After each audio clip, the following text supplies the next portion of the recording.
வணக்கம். இந்திய நேரப்படி காலை 8:30 மணி செய்திகள். முதலில் ஜெம் தலைப்பு செய்திகளை காணலாம். பிரேசில் விமானம் கீழே விழுந்து தீப்பிடித்து விபத்து, 62 பேர் உயிரிழப்பு. பாரிஸ் ஒலிம்பிக் வெண்கலம் வென்ற அமன் ஷேராவத்திற்கு குடியரசுத் தலைவர், பிரதமர் உள்ளிட்டோர் வாழ்த்து. பிரதமர் மோடி இன்று வயநாடு பயணம், பாதிக்கப்பட்ட மக்களை நேரில் சந்தித்து ஆறுதல். தமிழகம் முழுவதும் இன்று பள்ளிகளுக்கு விடுமுறை, பள்ளி கல்வித்துறை அறிவிப்பு. சேலம் அரசு மருத்துவமனையில் கடத்தப்பட்ட ஆண் குழந்தை பாதுகாப்பாக மீட்டு பெற்றோரிடம் ஒப்படைத்த போலீசார். ஜப்பானில் மீண்டும் நிலநடுக்கத்திற்கு வாய்ப்பு, இந்தியர்களுக்கு தூதரகம் எச்சரிக்கை கடிதம். கனமழை எதிரொலி, புதுச்சேரியில் இன்று பள்ளிகளுக்கு விடுமுறை. தமிழகத்தில் 11 மாவட்டங்களில் மழைக்கு வாய்ப்பு, வானிலை ஆய்வு மையம் தகவல். இனி விரிவான செய்திகளை காணலாம். ஒலிம்பிக் தொடரில் வெண்கலம் வென்ற அமன் ஷேராவிற்கு குடியரசுத் தலைவர், பிரதமர் மோடி உள்ளிட்டோர் வாழ்த்து தெரிவித்துள்ளனர். 33வது ஒலிம்பிக் தொடர் பிரான்ஸ் தலைநகர் பாரிஸில் நடைபெற்று வருகிறது. இந்த தொடரில் நடைபெற்ற ஆண்களுக்கான மல்யுத்தம் போட்டியில் வெண்கல பதக்கத்துக்கான ஆட்டத்தில் இந்தியாவின் அமன் ஷேராவத் பியூடோரிகாவின் டேரியன் கிறிஸ் உடன் மோதினார். இந்த ஆட்டத்தில் ஆரம்பம் முதலே அபாரமான ஆட்டத்தை வெளிப்படுத்திய அமன் ஷேராவத் 13-5 என்ற புள்ளி கணக்கில் டேரியன் கிரீஸை வீழ்த்தி வெண்கல பதக்கத்தை கைப்பற்றினார். இதன் மூலம் இந்தியாவின் பதக்க எண்ணிக்கை 6ஆக உயர்ந்தது. இந்த நிலையில் வெண்கலம் வென்ற அமன் ஷேராவத்திற்கு குடியரசுத் தலைவர் திரௌபதி முர்மு, பிரதமர் மோடி, எதிர்க்கட்சித் தலைவர் ராகுல் காந்தி உள்ளிட்டோர் வாழ்த்து தெரிவித்துள்ளனர். பிரதமர் மோடி இன்று வயநாடு பயணம் மேற்கொள்கிறார். கேரள மாநிலம் வயநாட்டில் கடந்த மாதம் 29ஆம் தேதி அடுத்தடுத்து 3 நிலச்சரிவுகள் ஏற்பட்டது. நாட்டையே உலுக்கிய இந்த நிலச்சரிவில் சிக்கி இதுவரை பலியானவர்கள் எண்ணிக்கை 420ஆக உயர்ந்துள்ளது. தொடர்ந்து காணாமல் போனவர்களை தேடும் பணி நடைபெற்று வருகிறது. இந்த நிலையில் வயநாட்டிற்கு பிரதமர் நரேந்திர மோடி இன்று செல்கிறார். அங்கு பாதிக்கப்பட்ட மக்களை சந்தித்து ஆறுதல் கூறுகிறார். பிரதமரின் இந்த பயணத்தின் போது கேரள கவர்னர் ஆரிஃப் முகமது, முதலமைச்சர் பினராயி விஜயன் ஆகியோர் இணைந்து செயல்படுவார்கள். பிரதமரின் வயநாடு பயணத்தையொட்டி அங்கு பலத்த பாதுகாப்பு போடப்பட்டுள்ளது. தமிழகம் முழுவதும் இன்று பள்ளிகளுக்கு விடுமுறை அறிவிக்கப்பட்டுள்ளது. பள்ளி கல்வித்துறை சார்பில் வெளியிடப்பட்ட நடப்பு கல்வி ஆண்டுக்கான வருடாந்திர நாட்காட்டியில் 220 நாட்கள் பள்ளி வேலை நாட்களாக அறிவிக்கப்பட்டன. குறிப்பாக 19 சனிக்கிழமைகள் பள்ளிகள் செயல்படும் என தெரிவிக்கப்பட்டிருந்தது. இதற்கிடையே பணி சுமையை குறைக்கும் வகையில் வேலை நாட்களை குறைக்க வேண்டும் என பல்வேறு ஆசிரியர் சங்கங்கள் சார்பில் கோரிக்கை விடுக்கப்பட்டது. அதன்படி கடந்த ஜூலை மாதத்தில் பள்ளி வேலை நாளாக இருந்த 13ஆம் தேதி சனிக்கிழமை விடுமுறை அளிக்கப்பட்டது. தொடர்ந்து இன்று மற்றும் 24ஆம் தேதி என 2-4 சனிக்கிழமைகள் பள்ளிகளுக்கு விடுமுறை அறிவிக்கப்பட்டுள்ளது. சேலம் அரசு மருத்துவமனையில் இருந்து கடத்தப்பட்ட ஆண் குழந்தை பாதுகாப்பாக மீட்கப்பட்டது. சேலம் அரசு மருத்துவமனையில் ஈரோட்டைச் சேர்ந்த தங்கத்துறையின் மனைவி வெண்ணிலா கடந்த 1ஆம் தேதி மகப்பேறு சிகிச்சைக்காக மருத்துவமனையில் அனுமதிக்கப்பட்டார். அவருக்கு ஆண் குழந்தை பிறந்தது. இதனை அடுத்து குழந்தை மருத்துவமனையில் இருந்த நிலையில் தாய் வெண்ணிலாவிடம் ஒரு பெண் தான் மருத்துவமனையில் செவிலியர் என்றும் குழந்தைக்கு மருத்துவ பரிசோதனை செய்ய வேண்டும் என தூக்கி சென்றதாக கூறப்படுகிறது. நீண்ட நேரம் குழந்தை குறித்து எந்த தகவலும் கிடைக்காததால் பெற்றோர்கள் அளித்த தகவலின் பேரில் வந்த போலீசார் சிசிடிவி காட்சிகள் மூலம் தீவிர விசாரணை மேற்கொண்டனர். அப்போது சிசிடிவி காட்சியில் ஒரு பெண் குழந்தையை எடுத்து செல்லும் வீடியோ காட்சி பதிவாகி இருந்தது. குழந்தையை திருடி செல்லும் பெண் குறித்து போலீசார் விசாரணை மேற்கொண்டனர். அதில் குழந்தையை கடத்திய வினோதினி என்பவரை போலீசார் கைது செய்து அவரிடம் இருந்த ஆண் குழந்தையை பாதுகாப்பாக மீட்டு பெற்றோரிடம் ஒப்படைத்தனர். கடலூரில் தமிழ் புதல்வன் திட்டம் துவக்க விழாவில் அமைச்சர்கள் MRK பன்னீர்செல்வம், CV கணேசன் ஆகியோர் கலந்து கொண்டு திட்டத்தை துவக்கி வைத்தனர். அரசு பள்ளிகளில் பயின்ற மாணவர்களின் உயர்கல்வி சேர்க்கையை உயர்த்திட தமிழ் புதல்வன் என்ற திட்டத்தை கோயம்புத்தூர் மாவட்டத்தில் தமிழக முதலமைச்சர் மு.க.ஸ்டாலின் தொடங்கி வைத்தார். அதனைத் தொடர்ந்து கடலூர் மாவட்டத்தில் அரசு பள்ளிகளில் 6ஆம் வகுப்பு முதல் 12ஆம் வகுப்பு வரை பயின்ற தகுதி உள்ள கல்லூரி மாணவர்களுக்கு தமிழ் புதல்வன் திட்டத்திற்கான துவக்க விழா கடலூர் மஞ்சக்குப்பம் புனித வள்ளலார் கலை மற்றும் அறிவியல் கல்லூரியில் நடைபெற்றது. விழாவிற்கு மாவட்ட ஆட்சியர் சிபி ஆதித்யா செந்தில்குமார் தலைமை தாங்கினார். கடலூர் சட்டமன்ற உறுப்பினர் ஐயப்பன் முன்னிலையில் நடைபெற்ற விழாவில் சிறப்பு அழைப்பாளராக தமிழக வேளாண் மற்றும் உழவர் நலத்துறை அமைச்சர் MRK பன்னீர்செல்வம், தொழிலாளர் மற்றும் திறன் மேம்பாட்டுத்துறை அமைச்சர் CV கணேசன் ஆகியோர் கலந்து கொண்டு முதற்கட்டமாக 500 மாணவர்களுக்கு உயர்கல்வி மற்றும் வேலைவாய்ப்பு வழிகாட்டி புத்தகத்தையும் வங்கி டெபிட் கார்டு உள்ளடக்கிய தமிழ் புதல்வன் திட்டத்திற்கான வரவேற்பு பெட்டக பையை வழங்கினர். இத்திட்டம் தொடர்பாக தொழிலாளர் மற்றும் திறன் மேம்பாட்டுத்துறை அமைச்சர் கணேசன் பேசினார். அப்போது தமிழக முதலமைச்சர் கொண்டு வந்த நான் முதல்வன் திட்டம் சிறந்த திட்டம் எனவும், இத்திட்டத்தில் 28 லட்சம் இளைஞர்கள் பயிற்சி பெற்று பணிக்கு சென்றுள்ளனர் என்றும், அதனைத் தொடர்ந்து தற்போது தமிழ் புதல்வன் திட்டம் மாணவர்களின் உயர்கல்வி சேர்க்கையை அதிகரிக்க கொண்டு வரப்பட்டுள்ளது என்றும் தெரிவித்தார். இது தொடர்பாக உழவர் நலத்துறை அமைச்சர் MRK பன்னீர்செல்வம் தெரிவிக்கையில், மகளிருக்கு 1000 ரூபாய். இந்த பல கட்சிகள் ஆட்சி புரிந்திருந்தாலும் இந்த ஆட்சியிலே முதல்வர் மு.க. ஸ்டாலின் அவர்கள் முதலமைச்சராக பொறுப்பேற்ற பிறகுதான் ஒவ்வொரு தனிநபருடைய தனிவரவு மாதம் பணம் வருகின்ற ஆட்சி நம்முடைய முதல்வர் ஆட்சியில் தான். அவர் பெண்களுக்கு 1,18,00,000 மகளிருக்கு மாதம் 1000 ரூபாய் அனுப்பி கொண்டிருக்கிறார்கள். இப்போது மாணவர்களுக்கும் அனுப்பக்கூடிய திட்டத்தை துவக்கி வைத்து இங்கே வளர்கின்ற சமுதாயத்திற்கு நல்ல ஆரோக்கியமான சமுதாயம் வளர வேண்டும் என்ற காரணத்தால் இந்த சாதனையை செய்து கொண்டிருக்கிறார். உத்திரமேரூர் அரசு கலைக்கல்லூரி மாணவர்களுக்கு தமிழ் புதல்வன் திட்டத்தின் கீழ் கல்வி உதவித் தொகையை அமைச்சர் தாமு அன்பரசன் வழங்கினார். காஞ்சிபுரம் மாவட்டம் உத்திரமேரூர் சட்டமன்ற தொகுதி திருப்புலிவனம் கிராமத்தில் அரசு கலை மற்றும் அறிவியல் கல்லூரி உள்ளது. இக்கல்லூரியில் சமூக நலன் மற்றும் மகளிர் உரிமைத்துறை சார்பில் தமிழ் புதல்வன் திட்டத்தின் கீழ் கல்லூரி மாணவர்களுக்கு கல்வி உதவித்தொகை வழங்கும் விழா நடைபெற்றது. இதில் சிறு குறு மற்றும் நடுத்தர தொழில்துறை அமைச்சர் தாமு அன்பரசன் கலந்து கொண்டு மாணவர்களுக்கு கல்வி உதவித்தொகையை வழங்கினார். இந்நிகழ்வில் சட்டமன்ற உறுப்பினர்கள் சுந்தர், எழிலரசன், மாவட்ட கலெக்டர் கலைச்செல்வி, மாவட்ட வருவாய் அலுவலர் வெங்கடேஷ், வட்டார வளர்ச்சி அலுவலர் பானுமதி உள்ளிட்டோர் கலந்து கொண்டனர். கன்னியாகுமரி வந்த அயலக தமிழ் இளைஞர்களை அமைச்சர் மனோ தங்கராஜ் வரவேற்றார். புலம்பெயர் தமிழர்களுக்கான வேர்களை தேடி திட்டத்தின் கீழ் கன்னியாகுமரி வந்தடைந்த அயலக தமிழ் இளைஞர்கள் கன்னியாகுமரி முக்கடல் சங்கமத்தில் அமைந்துள்ள திருவள்ளுவர் சிலையை பார்வையிட்டனர். அவர்களை தமிழ்நாடு பால்வளத்துறை அமைச்சர் மனோ தங்கராஜ், மாவட்ட ஆட்சியர் அழகு மீனா மற்றும் சுற்றுலாத்துறை அதிகாரிகள் வரவேற்று சுற்றுலா படகில் வழி அனுப்பி வைத்தனர். இதனால் தமிழ் கலாச்சாரம், தமிழ் பாரம்பரியத்தை அடுத்த தலைமுறைக்கு கொண்டு சேர்க்க முடியும் என சுற்றுலாத்துறை அதிகாரிகள் தெரிவித்தனர். கடையநல்லூர் அரசு கல்லூரியில் 39 லட்சம் செலவில் திட்டப் பணிகளை கடையநல்லூர் சட்டமன்ற உறுப்பினர் கிருஷ்ண முரளி திறந்து வைத்தார்.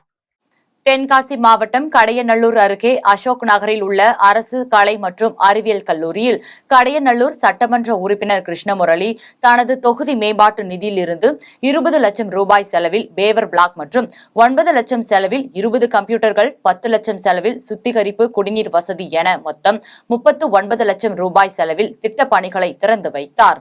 தொடர்ந்து பராமரிப்பு பணிகள் மேற்கொள்ளப்பட்ட கடையநல்லூர் சட்டமன்ற அலுவலக கட்டிடத்தை திறந்து வைத்தார்.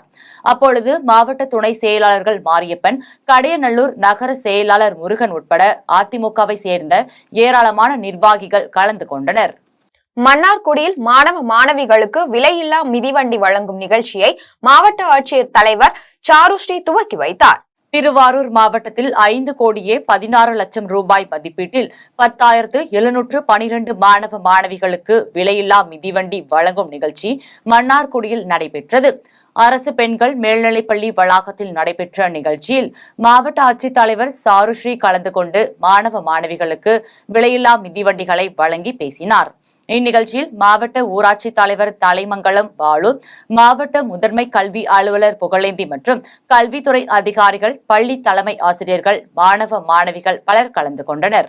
கரூரில் 23,949 மாணவர்கள் தமிழ் புதல்வன் திட்டத்தில் மாதம் 1000 பெறும் திட்டத்தை மாவட்ட ஆட்சியர் தங்கவேல் துவக்கி வைத்தார். கரூர் தாந்தோணி மலை அரசு கலைக் கல்லூரியில் நடைபெற்ற விழாவில் உயர்கல்விக்காக கல்லூரிக்கு செல்லும் தகுதி பெற்ற 35 கல்லூரிகளை சேர்ந்த 23,949 மாணவர்கள் முதற்கட்டமாக தேர்வு செய்யப்பட்டுள்ளனர். அவர்கள் உதவித்தொகை பெறும் வகையில் வங்கிக் கணக்குகள் சரி செய்யப்பட்டு அவரவர் சார்ந்த வங்கிகளின் மூலம் பற்று அட்டைகளை வழங்கும் நிகழ்ச்சியை மாவட்ட ஆட்சியர் தங்கவேல் துவக்கி வைத்தார். உதவித்தொகைக்கான ஆணையை பெற்றுக்கொண்ட மாணவர்கள் தமிழக அரசுக்கும் மாவட்ட ஆட்சியருக்கும் நன்றி தெரிவித்தனர். இதில் குளித்தலை சட்டமன்ற உறுப்பினர் மாணிக்கம், அரவக்குறிச்சி சட்டமன்ற உறுப்பினர் இளங்கோ, கிருஷ்ணராயபுரம் சட்டமன்ற உறுப்பினர் சிவகாம சுந்தரி, கரூர் மாநகராட்சி மேயர் கவிதா கணேசன், துணை மேயர் தாரணி சரவணன், கல்லூரியின் முதல்வர், அரசு துறை அதிகாரிகள், மாணவர்கள் உள்ளிட்டோர் கலந்து கொண்டு விழாவை சிறப்பித்தனர்.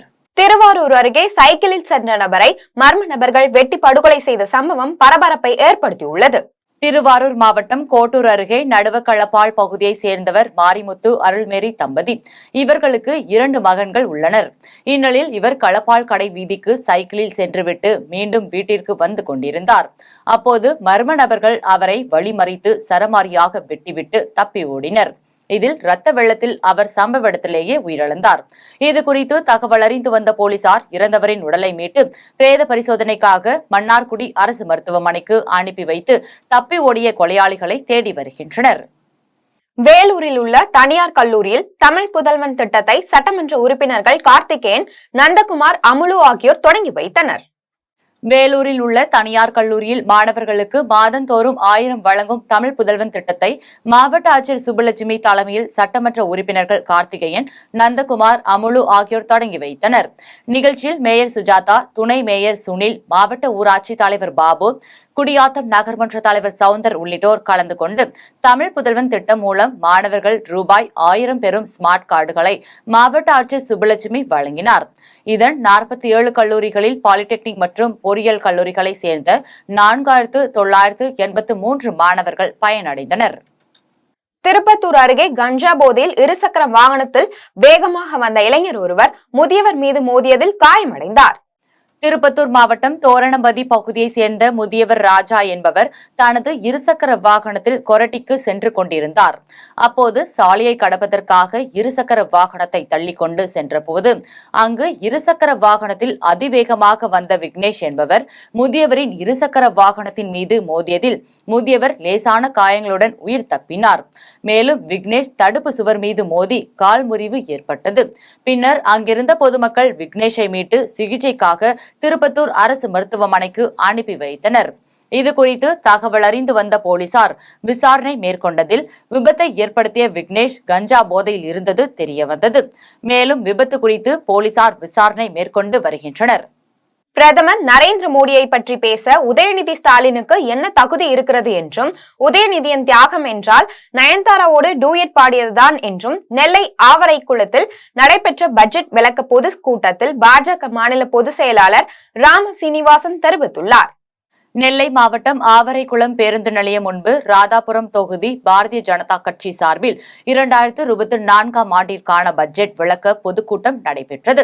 பொதுக்கூட்டத்தில் பாஜக மாநில பொதுச் செயலாளர் பேராசிரியர் ராம சீனிவாசன் பேசினார். அப்போது இந்த தேர்தலில் வெற்றி பெறாவிட்டாலும் கொடுத்த வாக்குறுதி எல்லாம் நிறைவேற்றப் போகிற கட்சி பாரதிய ஜனதா கட்சிதான் என்றும், திமுக காங்கிரஸ் கட்சிகளுக்கு நல்லாட்சி என்றால் என்னவென்று தெரியாது என்றும், உதயநிதியின் தியாகம் என்றால் நயன்தாராவோடு டூயட் பாடியதுதான் என்றும், சந்தானத்தோடு காமெடி செய்துள்ளார் என்றும், கருணாநிதி உயிருடன் இருந்தபோது கருணாநிதியின் குடும்பம்தான் திமுக கட்சியாக மாறிவிட்டது என குறிப்பிட்டுள்ளார் எனவும் தெரிவித்தார். வெங்கடேஸ்வரா மேல்நிலைப் பள்ளியில் 1971ஆம் ஆண்டு பள்ளியில் படித்த முன்னாள் மாணவர்கள் ஒன்று சேர்ந்து 10, 11, 12 ஆகிய வகுப்புகளில் முதல் 3 இடங்களை பிடித்த மாணவர்களுக்கு ரொக்க பரிசுகள் வழங்கினர். வேலூர் மாவட்டம் மிகவும் பழமை வாய்ந்த திருமலை திருப்பதி தேவஸ்தானம் சார்பில் வெங்கடேஸ்வரா மேல்நிலைப் பள்ளியில் 1971ஆம் ஆண்டு SSLC பயின்ற முன்னாள் மாணவர்கள் சந்திப்பு நிகழ்ச்சி நடைபெற்றது. நிகழ்ச்சியில் முன்னாள் மாணவர்கள் சங்க தலைவர் மார்த்தாண்டன், ஆடிட்டர் ராகவன் உள்ளிட்ட மாணவர்கள் கலந்து கொண்டு 10, 11, 12 ஆகிய வகுப்புகளில் முதல் 3 இடங்களை பிடித்த மாணவர்களுக்கு ரொக்க பரிசுகள் வழங்கினர்.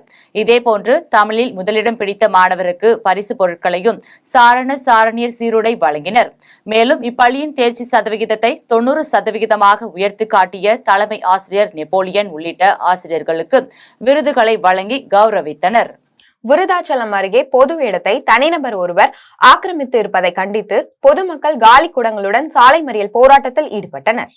கடலூர் மாவட்டம் விருத்தாச்சலம் அருகே குப்பநத்தம் நல்லூர் ஊராட்சிக்கு உட்பட்ட பொதுமக்கள் குடிநீர் வசதி வேண்டி பலமுறை சம்பந்தப்பட்ட அதிகாரிகளிடம் புகார் மனு அளித்தும் எந்தவித நடவடிக்கையும் எடுக்காமல் இருப்பதோடு மேல்நிலை குடிநீர் தொட்டி அமைக்க இடமில்லை என்றும் பொது இடத்தை தனிநபர் ஆக்கிரமித்துள்ளதாக கூறி பொதுமக்கள் காலி குடங்களுடன் சாத்தமங்கலம் பேருந்து நிலையம் எதிரில் சாலையில் அமர்ந்து தனி நபரிடமிருந்து பொது இடத்தை மீட்டுத் தர கோரி சாலை மறியலில் ஈடுபட்டனர். தகவல் அறிந்து வந்த போலீசார் மற்றும் வருவாய் வட்டாட்சியர் ஆகியோர் சாலை மறியலில் ஈடுபட்ட பொதுமக்களிடம் பேச்சுவார்த்தை நடத்தியதை அடுத்து பொதுமக்கள் சாலை மறியலை கைவிட்டு கலைந்து சென்றனர். தாம்பரம் சேலையூர் பகுதியில் அடுக்குமாடி குடியிருப்பிற்குள் வெளியே நிறுத்தி வைக்கப்பட்டிருந்த இருசக்கர வாகனத்தை திருடி செல்லும் தொப்பி திருடனை காவல்துறையினர் தேடி வருகின்றனர். தாம்பரம் சேலையூர் பகுதியைச் சேர்ந்த பிரபு என்பவர் விலை உயர்ந்த யமகா R15 என்ற இருசக்கர வாகனம் வைத்துள்ளார். வாகனத்தின் மூலம் தான் பணிபுரியும் நிறுவனத்திற்கு சென்றுவிட்டு தான் வசிக்கும் அடுக்குமாடி குடியிருப்பிற்கு வெளியே வாகனத்தை பிரபு நிறுத்திவிட்டு இரவு தூங்க சென்றார். மறுநாள் காலையில் பார்த்தபோது வீட்டின் வெளியே நிறுத்தி வைத்திருந்த இருசக்கர வாகனம் காணாமல் போனதைக் கண்டு பிரபு அதிர்ச்சியடைந்தார். அதன் பின்னர் அங்கு பொருத்தப்பட்டிருந்த சிசிடிவி கேமராவை பார்த்தபோது தொப்பி அணிந்து கொண்டிருந்த இளைஞர் ஒருவர் காலால் எட்டி உதைத்து பூட்டை உடைத்து இருசக்கர வாகனத்தை திருடி செல்லும் காட்சிகள் பதிவாகியுள்ளது. அது மட்டுமில்லாமல் இருசக்கர வாகனத்தை வெளியே எடுத்துச் செல்லும் போது சிசிடிவி கேமராவை உடைத்துவிட்டு வாகனத்தை திருடிச் சென்றுள்ளார். சிசிடிவி கேமரா காட்சிகள் அடிப்படையில் சேலையூர் காவல் நிலையத்தில் பிரபு புகார் அளித்துள்ளார். புகாரின் பேரில் காவல்துறையினர் திருடனை தேடி வருகின்றனர். தூத்துக்குடி அருகே டிராக்டர் ஓட்டுநரை இரும்பு கம்பியால் சரமாரியாக தாக்கிய நபரை போலீசார் தேடி வருகின்றனர். தூத்துக்குடி மாவட்டத்தில் உள்ள கடம்பாக்குளத்தில் இருந்து அரசு அனுமதியுடன் அத்திமரப்பட்டி பகுதியைச் சேர்ந்த சிவசக்திவேல் என்பவர் டிராக்டரில் வண்டல் மண் எடுப்பதற்காக வந்துள்ளார். அப்போது மேலக்கடம்பா பகுதியைச் சேர்ந்த ஷிங் என்பவர் சிவசக்திவேலின் டிராக்டரின் முன்பு இருசக்கர வாகனத்தை நிறுத்திவிட்டு சென்றுள்ளார். அப்போது அந்த இருசக்கர வாகனத்தை சிவசக்திவேல் சிறிது தூரம் தள்ளி வைத்ததாக கூறப்படுகிறது. இதனால் ஆத்திரமடைந்த சிங் டிராக்டரில் அமர்ந்திருந்த சிவசக்திவேலை இரும்பு கம்பியால் சரமாரியாக தாக்கியுள்ளார். இதுகுறித்து தகவல் அறிந்து வந்த போலீசார் சிவசக்திவேலை அரசு மருத்துவமனையில் சிகிச்சைக்காக அனுமதித்து தப்பி ஓடிய சிங்கை தீவிரமாக தேடி வருகின்றனர். தாந்தோணி ஊராட்சி ஒன்றிய அலுவலகத்தில் கலைஞரின் கனவு இல்ல திட்டத்தின் மூலம் கிருஷ்ணராயபுரம் சட்டமன்ற உறுப்பினர் சிவகாம சுந்தரி தலைமையில் தேர்வு செய்யப்பட்ட பயனாளிகளுக்கு வேலை உத்தரவு வழங்கும் விழா நடைபெற்றது. கரூர் மாவட்டம் தாந்தோணி ஊராட்சி ஒன்றிய அலுவலகத்தில் கலைஞரின் கனவு இல்ல திட்டம் மற்றும் தொகுப்பு வீடு பழுது பார்க்கும் திட்டத்தின் மூலம் தேர்ந்தெடுக்கப்பட்ட பயனாளிகளுக்கு வேலை உத்தரவு வழங்கும் விழா கிருஷ்ணராயபுரம் சட்டமன்ற உறுப்பினர் சிவகாம சுந்தரி தலைமையில் நடைபெற்றது. விழாவில் தாந்தோணி ஊராட்சி ஒன்றியத்தில் உள்ள 17 ஊராட்சிகளை சேர்ந்த பயனாளிகள் தேர்வு செய்யப்பட்டனர். இதில் கலைஞரின் கனவு இல்ல திட்டத்தில் 59 பயனாளிகளுக்கு தலா 3,50,000 செலவில் பணிகளை மேற்கொள்ள உத்தரவு வழங்கப்பட்டது. இதேபோன்று தொகுப்பு வீடுகளுக்கு பராமரிப்பு பணிகளை மேற்கொள்ள 299 பயனாளிகளுக்கு தலா ரூபாய் 60,000 வீதம் பணிகளை மேற்கொள்ள ஆணைகள் வழங்கப்பட்டது. இந்த 2 திட்டத்தின் கீழ் ரூபாய் 3,86,00,000 மதிப்பீட்டில் பணிகளை மேற்கொள்ள ஆணைகள் வழங்கப்பட்டது. இதனைத் தொடர்ந்து இளைஞர் நலன் மற்றும் விளையாட்டு மேம்பாட்டுத்துறை சார்பில் கலைஞர் விளையாட்டு உபகரணங்கள் வழங்கும் நிகழ்ச்சி நடைபெற்றது. நிகழ்ச்சியில் தாந்தோணி ஊராட்சி ஒன்றியத்தில் உள்ள 17 ஊராட்சிகளுக்கும் தலா ரூபாய் 1,00,000 மதிப்பீட்டில் கேரம் போர்டு, கால்பந்து, கிரிக்கெட் பேட், ஸ்டாம்ப், கையுறைகள் உள்ளிட்ட 14 வகையான விளையாட்டு உபகரணங்கள் அடங்கிய தொகுப்பு வழங்கப்பட்டது. நிகழ்ச்சியில் தாந்தோணி கிழக்கு ஒன்றிய செயலாளர் ரகுநாதன், மேற்கு ஒன்றிய செயலாளர் கோயம்பள்ளி பாஸ்கர், ஒன்றிய துணை செயலாளர் ஜெகதாபி கார்த்தி, வட்டார வளர்ச்சி அலுவலர், ஊராட்சி மன்ற தலைவர்கள், உள்ளாட்சி பிரதிநிதிகள், அரசு துறை அதிகாரிகள் கலந்து கொண்டு நிகழ்ச்சியை சிறப்பித்தனர். சிறுமியுடன் பழகியதால் மாற்று சமுதாயத்தைச் சேர்ந்த இளைஞரை குடவுனில் அடைத்து தாக்கப்பட்ட சம்பவத்தில் பழிக்கு பழியாக இளைஞர் வீடு புகுந்து தாக்கிய சம்பவம் பரபரப்பை ஏற்படுத்தியுள்ளது. திருப்பத்தூர் மாவட்டம் வாணியம்பாடி அருகே 17 வயது சிறுமியுடன் பழகியதால் மாற்று சமுதாயத்தை சேர்ந்த இளைஞரை குடோனில் அடைத்து தாக்கப்பட்ட சம்பவம் தொடர்பாக சிறுமி மற்றும் சிறுமியின் தாய் ஆகிய இருவரையும் வீடு புகுந்து கத்தியால் தாக்கியதில் சிறுமி மற்றும் அவரது தாய் ஆகியோர் சிகிச்சைக்காக வாணியம்பாடி அரசு மருத்துவமனையில் அனுமதிக்கப்பட்டுள்ளனர். சிறுமியுடன் பழகியதால் சிறுமியின் தந்தை இளைஞரை தாக்கியதால் பழிக்கு பழி வாங்க இளைஞர் வீடு புகுந்து தாக்கியதாக சிறுமியின் தாய் குற்றம் சாட்டியுள்ளார். செப்டம்பர் 5 முதல் தளபதி விஜயின் கோட் திரைப்படம் வரலாறு படைக்க உள்ள நிலையில் வாலாஜாபாத் மேற்கு ஒன்றியம் சார்பில் ஆட்டோக்களில் கோட் படத்தின் பேனர் ஒட்டும் பணி நடைபெற்றது. உலகமெங்கும் செப்டம்பர் 5 முதல் தமிழக வெற்றி கழக கட்சியின் தலைவரும் நடிகருமான தளபதி விஜயின் கோட் திரைப்படம் வெளியாக உள்ளது. இந்த நிலையில் கோட் திரைப்படம் வரலாறு படைக்க வேண்டும் என்பதற்காக வாலாஜாபாத் மேற்கு ஒன்றிய தமிழக வெற்றி கழகம் சார்பில் வாலாஜாபாத் மேற்கு ஒன்றிய தலைவர் எஸ். சார்லஸ் என்ற ஆல்பர்ட் தலைமையில் கட்சியினர் பல்வேறு ஆட்டோகளில் கோட் பட பேனர் ஒட்டும் பணியினை தீவிரப்படுத்தியுள்ளனர். நிகழ்ச்சியில் தலைவர் சார்லஸ் என்கின்ற ஆல்பர்ட் கலந்து கொண்டு தமிழக வெற்றிக்காக கட்சியினருடன் ஒருங்கிணைந்து பேனர் ஒட்டும் பணியை மேற்கொண்டார். கரம்பக்குடி தாலுகா மாங்கோட்டையில் அமைந்துள்ள ஸ்ரீ பிடாரி அம்மன் திருக்கோவிலில் பால்குடம் மற்றும் காவடி எடுக்கும் விழா நடைபெற்றது. புதுக்கோட்டை மாவட்டம் கரம்பக்குடி தாலுகா மாங்கோட்டையில் ஸ்ரீ பிடாரி அம்மன் கோவில் அமைந்துள்ளது. இக்கோவிலில் ஆண்டுதோறும் ஆடி மாதம் திருவிழா நடைபெறுவது வழக்கம். அதன்படி இந்த ஆண்டிற்கான திருவிழா வெகு விமர்சையாக நடைபெற்றது. விழாவின் முன்னதாக அம்மனுக்கு காலை முதல் சிறப்பு அபிஷேக ஆராதனைகள் நடைபெற்றது. அதனைத் தொடர்ந்து பரிவார தெய்வங்களான ஸ்ரீ சித்தி விநாயகர், ஸ்ரீ கருப்பர் ஆகிய தெய்வங்களுக்கும் சிறப்பு அபிஷேக ஆராதனை நடைபெற்றது. கோவில் திருவிழாவை முன்னிட்டு பக்தர்கள் பால்குடம் மற்றும் காவடி எடுத்து தங்களது நேர்த்திக் கடனை செலுத்தினர். விழாவில் மாங்கோட்டை மற்றும் சுற்றுவட்டார பகுதிகளை சேர்ந்த பக்தர்கள் திரளாக கலந்து கொண்டு ஸ்ரீ பிடாரி அம்மனை வழிபட்டனர். மீண்டும் ஜெம் தலைப்பு செய்திகள். பிரேசில் விமானம் கீழே விழுந்து தீப்பிடித்து விபத்து, 62 பேர் உயிரிழப்பு. பாரிஸ் ஒலிம்பிக் வெண்கலம் வென்ற அமன் ஷேராவத்திற்கு குடியரசுத் தலைவர், பிரதமர் உள்ளிட்டோர் வாழ்த்து. பிரதமர் மோடி இன்று வயநாடு பயணம், பாதிக்கப்பட்ட மக்களை நேரில் சந்தித்து ஆறுதல். தமிழகம் முழுவதும் இன்று பள்ளிகளுக்கு விடுமுறை, பள்ளி கல்வித்துறை அறிவிப்பு. சேலம் அரசு மருத்துவமனையில் கடத்தப்பட்ட ஆண் குழந்தை பாதுகாப்பாக மீட்டு பெற்றோரிடம் ஒப்படைத்த போலீசார். ஜப்பானில் மீண்டும் நிலநடுக்கத்திற்கு வாய்ப்பு, இந்தியர்களுக்கு தூதரகம் எச்சரிக்கை கடிதம். கனமழை எதிரொலி, புதுச்சேரியில் இன்று பள்ளிகளுக்கு விடுமுறை. தமிழகத்தில் 11 மாவட்டங்களில் மழைக்கு வாய்ப்பு, வானிலை ஆய்வு மையம் தகவல். இத்துடன் ஜெம் செய்திகள் நிறைவடைகின்றன. மீண்டும் ஜெம் செய்திகள் மதியம் 1:30 மணிக்கு. உடனுக்குடன் செய்திகளை காண ஜெம் live.tv என்ற இணையதளத்தில் இணைந்திருங்கள். நன்றி, வணக்கம்.